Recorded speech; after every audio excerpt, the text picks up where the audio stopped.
Assalamualaikum warahmatullahi wabarakatuh. Ahlan wa sahlan bikum wa sallallahu alaina bisyihati wal afiyah. Oke, bertemu kembali pada video lanjutan. Semoga semuanya dalam keadaan sehat wal afiat. Oke, pada video kali ini kita akan belajar yaitu dengan topik Arabic mind mapping. Ini adalah sebuah cara terbaru, cara memahami atau belajar bahasa Arab secara mudah, ya, bagaimana pola-pola bahasa Arab yang tadinya sulit untuk dipahami. Semoga dengan Arabic mind mapping ini, oke, antum semuanya bisa memahami dengan mudah. Ya, dengan bismillah mari kita mulai.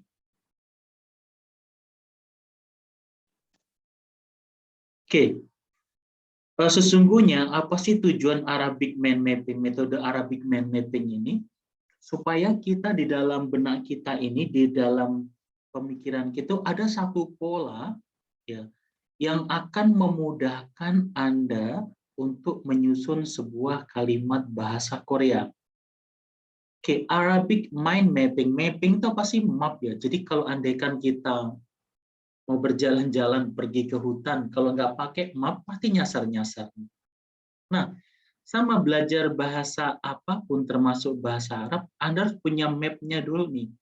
Pola pikir yang Anda harus gunakan ketika akan belajar bahasa Arab ini. Oke, sekali lagi, ketika Anda ingin mudah belajar bahasa Arab, maka gunakan Arabic mind mapping dulu. Kenapa? Dari situlah setelah Anda memahami Arabic mind mapping, maka setiap bab, setiap materi yang Anda akan pelajari, ini posisinya di sebelah mana. Nah, mudah-mudahan dengan Arabic mind mapping ini akan memudahkan Anda cara belajar bahasa Arab. Tidak terlalu sulit, tidak berputar-putar, tidak tahu pangkal ujungnya di mana nanti. Oke, mari kita mulai.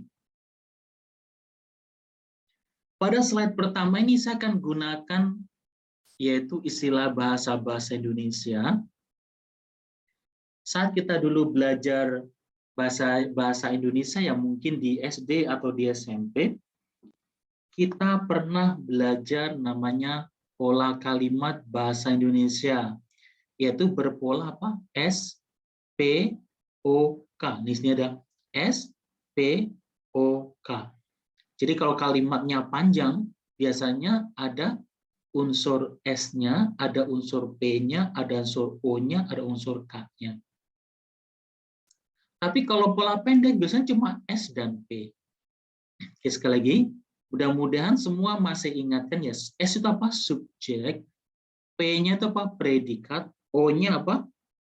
Objek, K-nya keterangan. Nah, istilah-istilah dalam bahasa Indonesia SPOK itu kalau dibawa ke dalam bahasa Arab bagaimana supaya klop dulu nih. Jangan belajar bahasa Arab sudah kemana-mana, tapi tidak tahu pola kalimat. Lalu bagaimana akan membuat kalimat? Sekali lagi, belajar bahasa apapun kalau tidak tahu polanya dulu, nanti bab-bab yang dipelajari bukannya tambah ngerti, tambah bingung, tambah keder, jadi gitu. Jadi dengan pengalaman saya ketika belajar bahasa apapun ya saat ini saya mendalami ada bahasa Inggris, bahasa Korea, ada bahasa Arab. Mereka punya ciri-ciri yang sama, yaitu apa? Kita harus mampu memahami polanya dulu nih, polanya seperti apa. Nah, kenapa sih pola begitu penting? Sama seperti penjahit. Kalau Anda tidak mempunyai pola, bagaimana Anda ingin membuat sebuah baju? Pasti tidak bisa. Sama, bahasa juga sama. Bagaimana Anda akan membuat sebuah kalimat kalau apa? Anda hanya belajar kosakata, Anda hanya belajar alat-alat untuk membuat kalimat, tapi Anda tidak paham bagaimana pola kalimat, pola membuat kalimat itu. Oke, sekarang di dalam bahasa Indonesia polanya selalu sama SPOK. Tetapi dalam bahasa Arab perhatikan di sini ada dua pola yang diistilahkan ketika kita belajar bahasa Arab. namanya jumlah ismiyah dan sama jumlah fi'liyah. Jumlah ismiyah dan jumlah fi'liyah. Bedanya apa? Perhatikan di sini. Jumlah ismiyah ini ada dua pola kalimat, ada kalimat yang pendek, ada kalimat yang panjang. Yang pendek cumanya SP gitu. Kalau yang panjang SPOK. Nah, jumlah ismiyah, perhatikan, jumlah ismiyah itu selalu diawali oleh subjek. Selalu diawali oleh subjek. Selalu diawali oleh subjek. Ya. Sebaliknya jumlah fi'liyah, ya, jumlah fi'liyah bukan diawali oleh subjek tapi diawali oleh predikat. Ya, clear ya, sekali lagi. Jumlah ismiyah apa?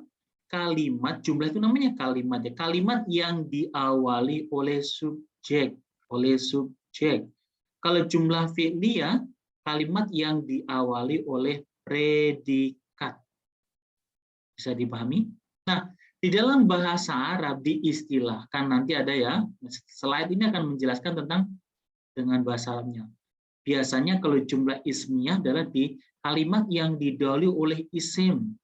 Kemudian fi'liyah, jumlah fi'liyah adalah jumlah yang diawali oleh fi'il. Nah, istilah-istilah yang agak sulit sekarang coba agak dijauhin dulu nih.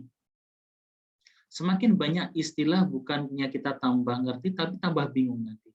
Nah, sekarang gunakan saja jumlah ismiyah apa? Diawali oleh subjek, ya, diawali oleh subjek. Kemudian jumlah fi'liyah diawali oleh fi'il atau predikat, ya, diawali oleh predikat. Nah, sekarang istilah-istilah yang sering membingungkan di dalam bahasa Arab, kenapa? Karena tidak pernah diperbandingkan dengan pola bahasa Indonesia. Nah, sekarang kita bongkar semuanya.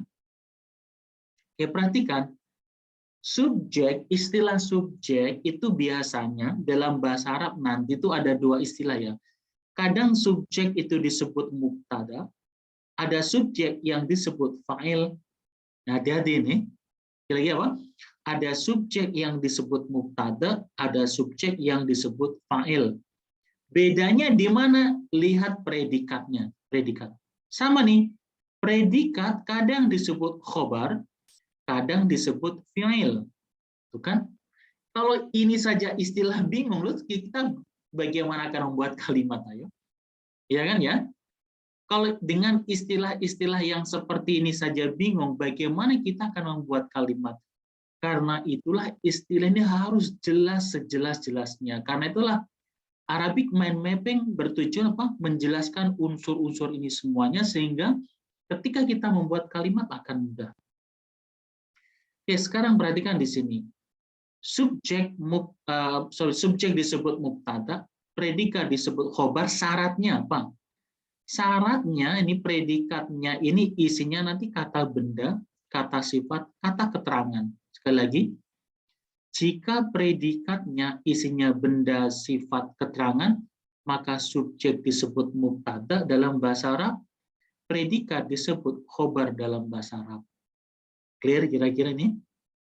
Ya, sebaliknya, jika predikatnya kata kerja, maka subjek jangan disebut mubtada, subjek disebut fa'il. Fa'il itu pasti pelaku. Pelaku dia ya subjek sama aja sebetulnya. Fa'il, pelaku, subjek juga pelaku. Sama, ini hanya istilah saja, jangan dibuat bingung ya. Ya. Jadi sekarang istilah-istilah mulai sedikit diminggirkan dulu ya. Kita gunakan pola SPOK akan lebih mudah nanti. Terus predikat itu namanya menjadi fi'il, ya, menjadi namanya fi'il dalam bahasa Arab jika predikatnya kata kerja. Oke, sudah clear nih? Pelan-pelan saya bahasnya. Saya ulangi lagi ya. Subjek disebut mubtada, P disebut khobar jika predikatnya ini. Predikatnya siapa? Kata benda, kata sifat, kata keterangan. Contohnya di mana nanti di slide lanjutannya. Kemudian subjek disebut fa'il, predikat disebut fi'il jika predikatnya itu berupa kata kerja. Clear kira-kira? Alhamdulillah kalau sudah paham ini. Kemudian o nih di dalam bahasa Arab namanya maf'ul bih, apa? Maf'ul bih. Nah, nanti ada syarat-syarat cara membuatnya. Kemudian K, keterangan, bukan keterangan yang di sini, ini keterangan yang di predikat, ini keterangan lagi di belakang ada keterangan. Ada zorof makan, ada zorof zaman nanti ya. Ada zorof makan, ada zorof zaman. Inilah istilah-istilah ya, supaya kita tidak kabur kalau belajar bahasa Arab. Coba selalu nih Arabic Mem dipasangkan ini dengan pola SPOK yang sudah kita pahami sejak awal dalam bahasa Indonesia. Itu akan sangat-sangat memudahkan kita ketika belajar bahasa Arab nanti. Oke, sekali lagi, jumlah ismiyah ada dua macam ya. Ada yang pendek yaitu disebut mubtada khobar ketika predikatnya benda sifat keterangan. Ada yang pola panjang yaitu SPOK yaitu disebutnya fa'il, fi'il, maf'ul bih dan zorof makan jika ini apa predikatnya kata kerja. Jadi predikat mempunyai apa fungsi yang sangat penting untuk membedakan apa dua jenis kalimat ini. Oke, kemudian nih jumlah fi'liyah yaitu kalimat yang sedikit dibalik nih, hati-hati sekali. Kalau pola asli bahasa Indonesia selalu SPOK, tapi dalam bahasa Arab nanti bisa PSOK. Ketika P yang di depan inilah namanya jumlah fi'liyah. Mudah sekali kan ya sekarang? Mudah pasti akan menjadi sebuah pencerahan dalam belajar bahasa Arab nanti. Jadi kalau P ini, P yang kata kerja ini ditarik ke depan ke sini, ya ditarik ke depan ke sini, itu namanya jumlah fi'liyah. Kemudian S-nya, fa'ilnya pindah di sini, maf'ul bih tetap tidak pindah, zorof makan, zaman tidak berubah. Oke, bisa dipahami sekarang? Mudah-mudahan gambaran ini sangat-sangat clear sehingga apa? Akan menjadi pondasi dasar ketika kita belajar bahasa Arab di bab-bab kemudiannya. Oke, bisa dilanjut sekarang? Oke, saya ulangi ya, jumlah fi'liyah siapa? Jumlah yaitu yang predikat kata kerjanya, bukan predikat kata benda sifat keterangan ya, ingat. Yang boleh ditarik ke depan menjadi jumlah fi'liyah hanya kata kerja. Sementara benda sifat keterangan nih, jika predikatnya benda sifat keterangan tidak boleh ditarik-tarik. Posisinya harus selalu di setelah subjek. Tapi kalau predikatnya kata kerja bisa ditarik ke depan yaitu menjadi namanya jumlah fi'liyah. Oke, clear ya? Yang membedakan apa? Mubtada khobar, kemudian fa'il sama fi'il. Fi'il sama fa'il, ya. Oke, kita lanjut sekarang.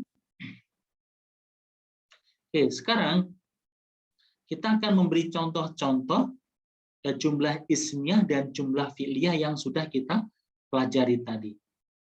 Oke, sekarang fokus kepada jumlah ismiyah dulu. Apa sih yang dimaksud jumlah ismiyah? Jumlah ismiyah adalah kalimat yang diawali oleh isim. Yaitu yang tadi itu kata benda, sifat, keterangan tadi itu. Polanya tadi kita sudah bahas ya. Ada yang pendek subjek predikat, yang panjang subjek predikat objek keterangan. Nah, sekarang contohnya gini.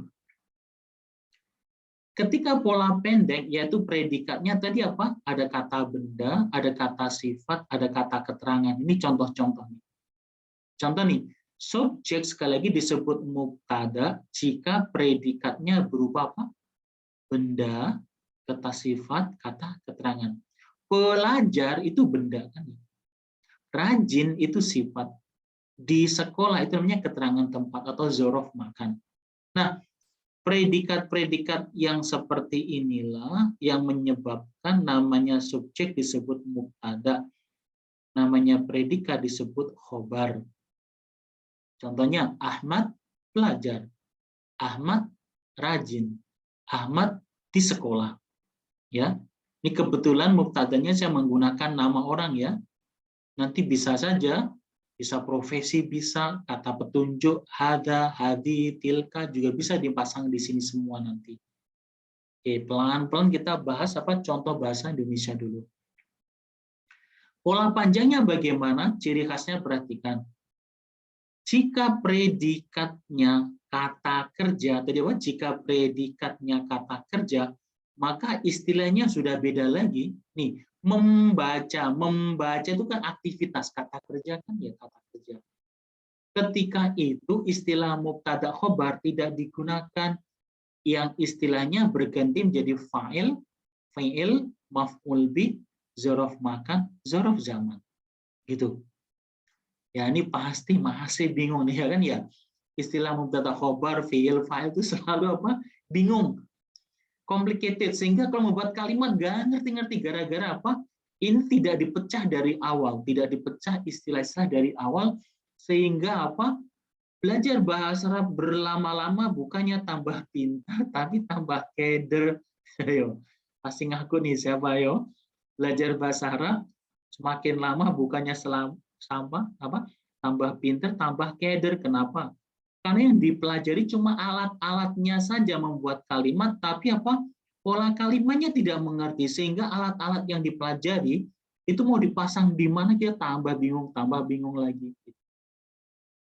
Oke, contohnya nih sekarang nih, Ahmad membaca buku di kamar. Ahmad membaca buku di kamar. Ahmad disebut fa'il, pelaku, subjek sama. Membaca disebut fa'il, fi'il itu kata kerjanya. Buku disebut objek maf'ul bih. Kemudian di kamar, karena kamar itu makan ya, makan itu adalah tempat, jadi zorof makan, keterangan tempat. Zorof zaman nanti apa? Keterangan waktu. Jelas sekali kan ya, sangat jelas mudah-mudahan ya. Dan menjadi sebuah inspirasi baru, yaitu Arabic Meme Mapping, yaitu mempermudah cara belajar bahasa Arab. Sudah clear kira-kira nih? Sekali lagi, istilah mubtada dan khobar sekali lagi digunakan jika apa? Jika predikatnya kata benda, kata sifat, kata keterangan. Kemudian fa'il dan fi'il, yaitu subjeknya disebut fa'il, predikat disebut fi'il, jika predikatnya ini berbentuk kata kerja. Clear ya? Alhamdulillah kalau sudah bisa dipahami secara maksimal. Oke, sekarang kita lihat nih. Jumlah fi'liyah. Jumlah fi'liyah tadi apa? Kalimat yang didahului oleh fi'il atau kata kerja. Polanya bagaimana? P, S, O, K. P-nya itu fi'il, S-nya disebut apa? Fa'il. Contoh PSOK, kalimat yang tadi dibalik menjadi membaca Ahmad buku di kamar. Jadi aneh sekali kan ya. Membaca Ahmad buku di kamar. Nah, artinya nih membaca Ahmad buku di kamar sama Ahmad membaca buku di kamar. Ini artinya sama persis ya, tidak beda artinya, hanya cara penyusunannya saja yang beda. Maknanya tetap sama. Sekali lagi apa? Ahmad membaca buku di kamar diganti menjadi jumlah fi'liyah. Membaca Ahmad buku di kamar ini artinya sama, hanya beda jumlahnya saja. Bentuk jumlah, kalau jumlah itu bukan jumlah uang berapa ya, jumlah itu adalah kalimat-kalimat. Jadi kalimat ismiyah sama kalimat fi'liyah itu namanya jumlah ya, biar nggak bingung ya. Jadi hanya beda jenis kalimatnya aja di sini kan. Di antara di sini. Tapi artinya sama persis ya, sama persis. Bagaimana? Sudah jelas dengan contoh-contohnya perbedaan antara apa? Kalimat ismiyah sama kalimat fi'liyah sudah jelas sekali. Oke, saya simpulkan lagi ya sekali lagi. Di dalam ismiyah ada dua pola apa? Ada SP yang pendek sama SPOK yang panjang. Nah, yang pendek biasanya predikatnya apa? Kata benda, kata sifat, kata keterangan. Dan itu istilahnya subjeknya disebut mubtada, predikatnya disebut khobar. Kemudian cara panjang, yaitu kalimat panjang SPOK, ini adalah biasanya apa? Predikatnya kata kerja ya. Ketika predikatnya kata kerja, subjeknya disebut fa'il, predikatnya disebut fi'il. Ini maf'ul bih objeknya, keterangannya apa? Dzaraf makan atau dzaraf zaman. Ya, itu yang jumlah ismiyah atau kalimat ismiyah. Kemudian jumlah fi'liyah polanya dibaliknya. SPOK berubah jadi apa? PSOK. Maka kalimatnya terbalik. Tadi Ahmad membaca buku di kamar menjadi membaca Ahmad buku di kamar. Ya, tapi sama-sama artinya, polanya yang berbeda. Oke, kita lanjut sekarang. Oke, sekarang kita langsung contoh dalam bahasa Arabnya. Tadi hanya bahasa Indonesianya, sekarang contoh dalam bahasa Arabnya seperti apa. Oke, contoh kalimat. Sekarang kita fokus di jumlah ismiyah atau kalimat ismiyah. Kita udah sepakat tadi ada yang pola pendek SP, ada yang pola panjang SPOK. Ya, sekali lagi ya. Ada yang pola SP, ada pola SPOK. Sekarang yang pola pendek yang 2 unsur saja ya. Tadi kita sudah sepakat kan ya. Kalau pola pendek P-nya apa tadi apa? P kata benda, P kata sifat, P kata keterangan. Kita singkat aja ben siket apa? Ben siket benda sifat keterangan. Nah, benda apa? Nanti benda itu banyak sekali ya. Ya. Ada yang namanya isim, ada isim zohir ya. Nanti macam-macam ya. Ada banyak dibahas lagi. Kita bahas lebih detail lagi kalau masuk dari unsur ke unsur kita bahas lagi. Yang penting ini contoh dulu biar paham. Ada SP. S-nya contoh Ahmad pelajar. Pelajar itu kata benda kan ya. Maka disusun Ahmad siapa? Ahmad pelajar thalibun. Nah, sekali lagi karena Indonesia kan dari kiri ke kanan. Kalau Arab dari kanan ke kiri polanya sama aja tinggal dibalik. Jadi S-nya Ahmad, P-nya thalibun. Berarti ini istilahnya apa? Ahmad sebagai mubtada, thalibun sebagai khabar. Sekali lagi ya. Jika predikatnya ben sikat benda sifat keterangan, istilahnya apa? Mubtada dan khobar. Diingat-ingat itu, ya. Kemudian Ahmad rajin. Ahmad rajin. Rajin apa? Kata sifat ya. Berarti ini masih pola apa? Mubtada khobar dua unsur. Ahmad mujtahidun. Ahmad mujtahidun. Di sini perhatikan Ahmad sebagai subjek, mujtahidun rajin sebagai predikat, atau dalam bahasa Arabnya Pak mubtada dan khabar. Mubtada dan khabar. Kemudian Ahmad di kelas. Ahmad di kelas. Di kelas apa? Keterangan tempat atau zaraf makan kan ya. Nah, Ahmad fil fasli. Ahmad fil fasli. Nah, di sini Ahmad disebut mubtada, fil fasli disebut apa? Khabar juga. Perhatikan ini contoh-contoh seperti ini ya. Kalau sudah paham nanti tinggal apa? Tinggal diaplikasikan ke kosakata yang lainnya. Tapi polanya akan sama. Sekali lagi, contoh 3 ini adalah contoh mubtada dan khobar. Kenapa? Karena predikatnya berupa kata benda, kata sifat, kata keterangan. Ya, tidak boleh bingung lagi ya. Kalau sudah sampai slide di sini jangan bingung istilah mubtada khobar lagi kan ya. Mubtada khobar apa? Yaitu jika predikatnya kata benda sifat keterangan disebutnya istilah S subjek predikatnya mubtada khobar. Ya, sekali lagi mubtada khobar itu istilah subjek predikat ya yang digunakan ketika predikatnya benda sifat keterangan. Pola panjang sekarang S P O K. Nah, di sini istilahnya bukan mubtada khobar lagi ya, yang panjang ini istilahnya apa? Fa'il dan fi'il. Maf'ul bih sama dzaraf makan, dzaraf zaman ya. Oke. Syaratnya apa? Masih ingat syaratnya apa? Ayo siapa ingat ayo? Ingat siapa ayo? Ah, betul. Ketika predikatnya kata kerja ya, bukan kata ben siket, bukan benda sifat keterangan, tapi apa? Predikatnya kata kerja. maka istilahnya subjeknya diganti menjadi fa'il, predikatnya diganti menjadi fi'il.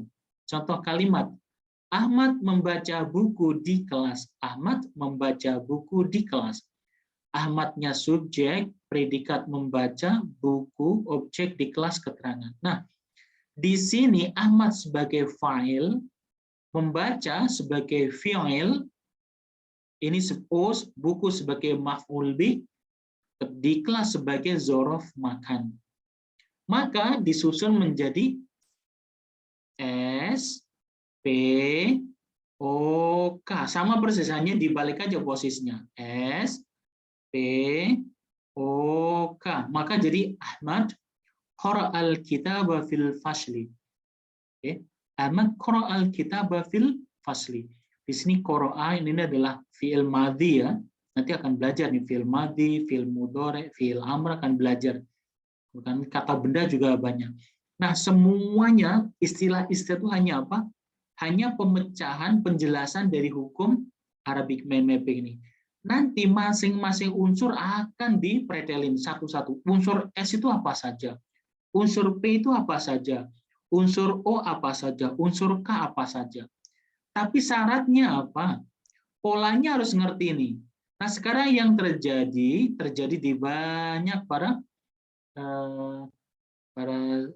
siswa yang sedang belajar, kita kebanyakan belajar alat-alat unsur-unsur ini tapi tidak tahu pola kalimatnya sehingga apa? Tidak mengerti itu kapan mau digunakan ya. Kapan mau digunakan contoh.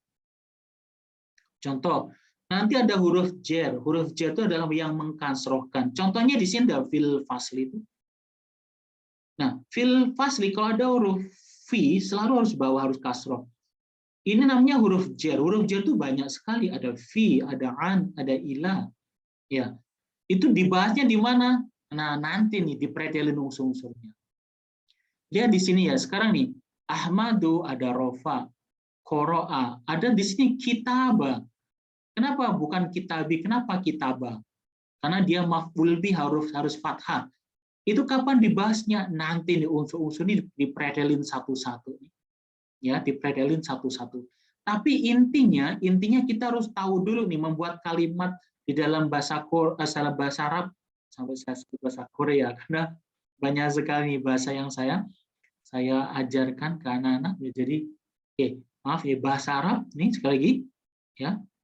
Jadi polanya dulu harus tahu dulu lengkapnya, baru nanti apa dibahas satu-satu unsurnya akan dibahas.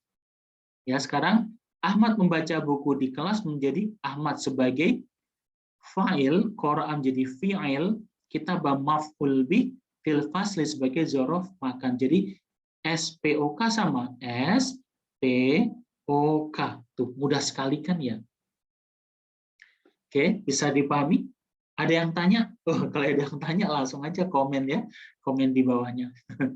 Nanti kalau bisa saya jawab. Kalau belum bisa, saya akan belajar lagi, belajar bersama-sama. Oke, di sini tidak ada lagi istilahnya saling menggurui, tidak, kita niat Bismillah belajar bersama untuk memotivasi bersama untuk bisa belajar bahasa Arab. Oke, kemudian ini sekarang jumlah fi'liyah. Jumlah fi'liyah polanya, awas nih, bukan SPOK ya Pak. P, S, O, K. P, S, O, K. Jadi P-nya dipindah ke depan. S-nya ya dipindahkan di posisi predikat. Nah, sama di dalam jumlah fi'liyah, istilahnya bukan mubtada khobar lagi. Kenapa? Karena predikatnya kata kerja. Makanya P, ini P-nya disebut apa? Fa'il. Fi'il. Kemudian S disebut apa? Fa'il. O maf'ul bih, K-nya keterangan, yaitu zorof makan, zorof zaman. Oke, kalimatnya menjadi, perhatikan di sini, membaca Ahmad buku di kelas. Lihat tadi Ahmad membaca buku di kelas diubah menjadi membaca Ahmad buku di kelas. Makanya sekarang yang tadi qoro'a nomor kedua, sekarang qoro'a nomor 1. Bukan? Qoro'a Ahmadul kitaba fil fasli. Artinya jangan membaca Ahmad buku di kelas, bukan gitu ya. Cara bacanya sama aja. Ahmad membaca buku di kelas, gitu aja caranya. Oke. Jadi bukan artinya dalam bahasa Indonesia kemudian dibalik, karena kalau mengartikan dalam bahasa Indonesia ya seperti ada apa adanya kayak gini aja. Tapi dalam bahasa Arab kalimat seperti ini bisa disusun menjadi jumlah fi'liyah dengan cara apa? Yaitu predikatnya didahulukan. Ya. Oke. Jelas sekali, qara'a Ahmadul kitaba fil fasli. Ini cara yang kedua, yaitu dengan cara membuat menjadi jumlah fi'liyah dengan P didahulukan. Inilah contoh apa konsep Arabic mind mapping, sehingga apa Anda semua akan mudah memahami cara membuat kalimat bahasa Arab. Dan sekali lagi, sebelum Anda belajar bab-bab yang lain di dalam bahasa Arab, fokus dulu nih, pahami dulu, nanti baru belajar apa alat-alat. Alat-alat itu contohnya apa ya? Ada huruf. Jenis-jenis huruf di dalam bahasa Arab itu banyak sekali. Kalau menghafal mah keder kita terlalu banyak jenis hurufnya. Nah, huruf-huruf itu tugasnya apa? Ya ini menghiasi semua unsur nih. Ada yang menghiasi apa? S, ada yang menghiasi P nanti. Contoh nih, ada huruf ana wa akhwatuha, ada kana wa akhwatuha, ada donatu wa akhwatuha, dan lain-lain seperti itu. Itu fungsinya apa? Mengubah apa? Mengubah unsur S, unsur P itu diubah-ubah nanti. Yang diubah apa? I'rabnya, itu fathah, dhammah, kasrohnya itu diubah-ubah dengan alat-alat itu nanti. Jangan sampai Anda belajar alat-alatnya tapi ini tidak paham Anda tidak paham ini, maka akan kabur ya. Tujuan belajar bahasa itu jadi kabur. Karena itu sekarang gunakan Arabic mind mapping ini sebagai apa? Langkah baru, metode baru, cara belajar bahasa Arab.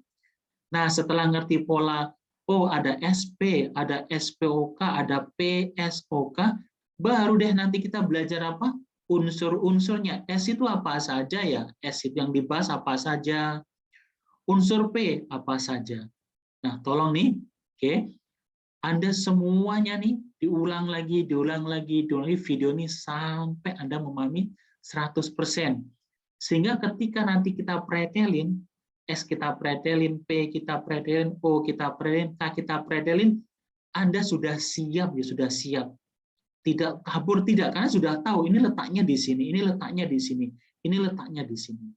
Jangan sampai, sekali lagi, Anda banyak belajar alat-alat bahasa Arab, lalu cara penempatannya tidak paham. Itu akan kabur, tambah bingung, tambah bukan pinter, tambah jadi keder nanti. Akhirnya stres, akhirnya sudahlah, give up, berhenti aja belajar bahasa. Kenapa? Karena susah sekali. Oke. Inilah mudah-mudahan apa? Metode Arabic mind mapping ini setidaknya akan apa? Memberikan suasana baru cara belajar bahasa Arab, sehingga Anda akan sangat antusias untuk belajar bahasa Arab. Oke, jika Anda merasa video ini sangat bermanfaat buat Anda, mari kita fastabiqul khairat. Oke, silahkan share pada teman yang sama-sama ingin belajar bahasa Arab. Atau Anda subscribe ya, sehingga apa? Kalau ada video terbaru Anda tidak ketinggalan. Ya, lanjutannya ceritanya seperti apa? Anda tidak ketinggalan. Silahkan subscribe, like, komen, kemudian share kepada orang. Kita saling beribadah untuk menebar ilmu bersama. Alhamdulillah, topik ini sudah selesai, yaitu apa? Konsep apa? Arabic mind mapping. Oke, saya ulangi lagi, saya simpulkan dari awal lagi. Oke, Arabic mind mapping ya, sekali lagi, ada jumlah ismiyah, ada jumlah fi'liyah. Jumlah itu kalau bingung jumlah itu kalimat gitu aja ya. Nanti jumlah takutnya uang ini jumlahnya berapa, bukan ini jumlah dalam bahasa Indonesia sama bahasa Arab beda. Jadi jumlah itu pola kalimat ya, kalimat ismiyah sama kalimat fi'liyah, udah gitu aja. Ya, ada yang SP yang pendek, yang ismiyah, ada SPOK yang panjang. Ini dibedakan dari apa? Dari predikatnya. Ya. Benda sifat keterangan biasanya kalimatnya pendek. Isinya ada mubtada dan khobar. Kalau jumlah panjang apa? Yaitu ada kata kerja nih predikatnya. Biasanya disebutnya fa'il sama fi'il. Padahal sama aja nih, sama aja ya. Ini sama saja, hanya apa? Istilahnya saja beda, gara-gara predikatnya yang berbeda. Kemudian jumlah fi'liyah adalah apa? Jumlah yang kalimat yang dibalik, yang tadi SPOK dibalik jadi apa? P S O K. Mudah kan ya sebutan, tapi ini kalau dijelasin ribet banget ya, kita nggak paham-paham. Oke, kemudian ini contoh-contoh bahasa Indonesianya, Anda harus familiar dengan contoh-contohnya ini ya. Ini contoh-contoh apa? Benda, ini sifat, ini keterangan. Ini contoh yang kata kerja dengan pola SPOK. Kemudian ini adalah contoh yang apa? Dibalik. Jumlah fi'liyah, kalimat fi'liyah, P-nya yang tadi di tengah dipindah ke depan, S-nya jatuh setelah predikatnya. Oke. Kemudian yang terakhir adalah contoh-contoh dalam bahasa Arabnya. Ya, tadi kalau kalimat bahasa Indonesia seperti itu, bagaimana Pak? Bahasa Arabnya, ya ini Ahmadu Thalibun, kata benda. Ahmadu Mujtahidun, rajin, kata sifat. Ahmadu fil fasli, Ahmad di kelas. Ini pola pendek SP, disebutnya mubtada khobar, mubtada khobar, mubtada khobar. Begitu SPOK bukan mubtada khobar, tapi apa? Fa'il, fi'il, maf'ul bi, zorof, makan, zorof zaman. Contohnya, Ahmadu qara'a al-kitaba fil fasli. Kemudian jumlah ismiyah diganti menjadi jumlah fi'liyah yang ini dengan pola dibalik. Jadi SPOK menjadi PSOK, menjadi membaca. Ahmad buku di kelas. Qara'a Ahmadul kitaba fil fasli. Oke, alhamdulillah pembahasan Bapak itu Arabic mind mapping sudah apa? Sudah Anda pahami. Saya yakin ini sangat paham, saya jelaskan pelan-pelan hampir 1 jam ini, mudah-mudahan ini adalah pondasi awal ketika apa? Anda ingin belajar bahasa Arab. Oke, sekali lagi, jika Anda rasa video ini sangat bermanfaat, mari kita share ilmu ini kepada orang-orang yang betul-betul membutuhkan ingin belajar bahasa Arab, karena banyak sekali yang belajar bukan di dalam pesantren ya. Kalau di dalam pesantren memang bisa fokus, tapi kalau sudah di luar pesantren, metodenya dengan metode yang sulit, maka akan sulit dipahami. Karena itu, mari kita share ilmu bersama-sama. Jika Anda merasa bermanfaat, silahkan share, dan jangan lupa subscribe untuk mendapatkan apa video lanjutannya. Oke, demikian saja, sudah belajar bersama. Oke, sampai bertemu pada video lanjutannya. Oke, wassalamualaikum warahmatullahi wabarakatuh.